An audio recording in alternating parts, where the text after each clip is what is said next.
So you want to start learning about cryptocurrency. I totally get it.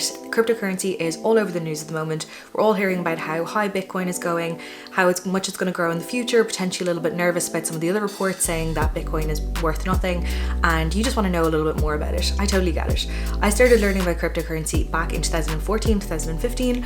I learned a lot at the time, I earned a little bit, I learned a lot more, and I want to share these tips and tricks with you across a number of videos that basically will get you up to speed with what cryptocurrency is, how to invest in it, investing strategies, and other things like that. Cryptocurrency is a great way to make money, but it's also a huge change in how the world works, and it could potentially become a really huge part of our world. So it's great that you're learning about it now so you can get in on the action before it all starts taking off. So in 5 minutes, I want to tell you exactly what cryptocurrency is in a nutshell. You can do more research. I'll leave some links down below so that you can look into it yourselves, but ultimately just the high level overview of what cryptocurrency is and how it might benefit the world in the future and how it might change the world as well. So let's get started. So cryptocurrency is just a digital currency. We already use digital currencies in the form of euros, dollars, and other currencies that we use online to buy services and goods. So when I, buy something on an e-commerce website, I'm essentially using a digital currency. I don't need a physical note or a coin to be able to purchase that service online. That in itself is a huge technological advancement that we've had over the last couple of decades that's really changed the way the world works. Cryptocurrency is just the next step to that, essentially. Cryptocurrency is secured by something called cryptography. So cryptography is just how we make communications private. It's kind of a way of encrypting things, but a little bit more complex. So in cryptography, people called miners are basically using huge amounts of computational power to solve puzzles or algorithms. And as they solve these puzzles one by one, essentially more of a cryptocurrency is released into the market so that it can be used. The miners do this because they also get a reward for releasing and figuring out this puzzle or algorithm. So miners keep doing this, they keep releasing it, but as they go through all the different, algorithms that they have to solve, each one gets a little bit harder. So that makes it really difficult to just release all of the cryptocurrency at once. For example, Bitcoin, it can't all be released at once. We have to solve the puzzles one at a time to get access to them. That's kind of how cryptography works. By using cryptography in cryptocurrency, it makes it actually a really secure and stable system. Right now, banks can just decide to print tons of money. At the moment, I think 25% of the circulating US dollars in existence were printed in 2020. This is so bad for inflation and loads of other things. With cryptocurrency, that can't happen. We have to still solve these puzzles to be able to actually get access to the money itself to be able to use it. So we can't just decide to print more. And this just overall makes the currency much more stable than, things that are controlled by banks and printing machines and things that, we can kind of manipulate ourselves should we need to. It just makes it a much better and fairer system. Okay, so we said it was a digital currency that's secured by cryptography. It's also built on blockchain technology. So blockchain technology could be a whole video in and of itself, but just to really briefly go over what this means, blockchain is just a type of database. But the data is stored in blocks, and these blocks are connected by chains. So everyone can put data into this database, but as the data comes in, it basically goes in chronological order. So the new data pushes the old data to the back of the block.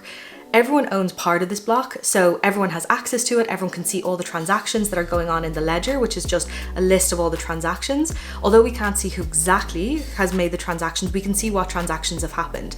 This makes it so much more secure than the likes of the dollar, because essentially we don't know what's happening between two different people. There could be fraud, embezzling, counterfeiting, all this kind of stuff that we'd never see.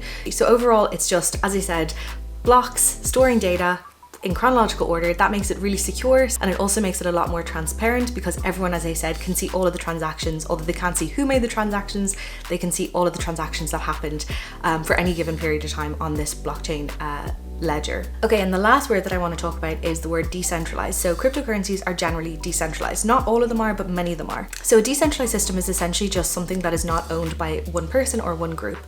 So a centralized system, a good example would be a bank. So when we want to transfer money from one person to another, we have to basically use a bank as an intermediary to be able to transfer that money. So say if I wanted to send money to my friend Alan, I would have to go through the bank. So I would send $100 from me to the bank to Alan's bank, essentially. And then we would have to use the bank to facilitate that transaction.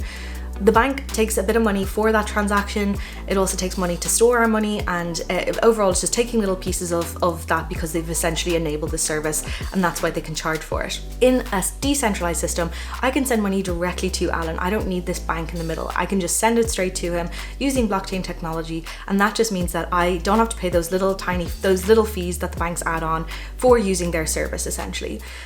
This might not seem like a big deal to us in kind of a developing or developed world, but in a developing world this could make a huge difference. So for example, if you are living in the United States and you are sending money back to your home country, which might be still developing, the cost of that transfer fee might actually use up a lot of the money that would make a huge difference to your family back home.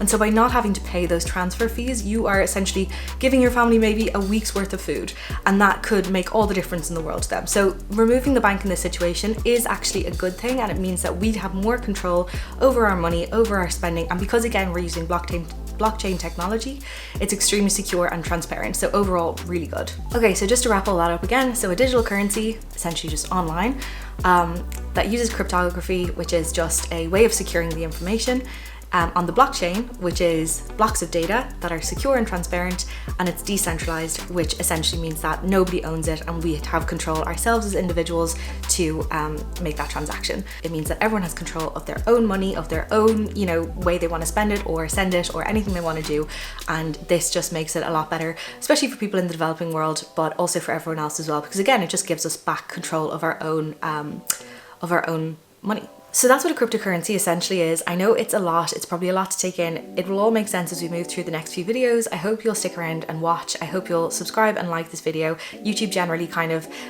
pushes these kind of videos down, so if you want to hear more, please subscribe and hit the notification bell. I'll be putting out a video every week talking about cryptocurrency and getting everyone up to speed with it who isn't quite sure yet. That's it for now. Thanks so much for watching, and I'll see you soon. Bye.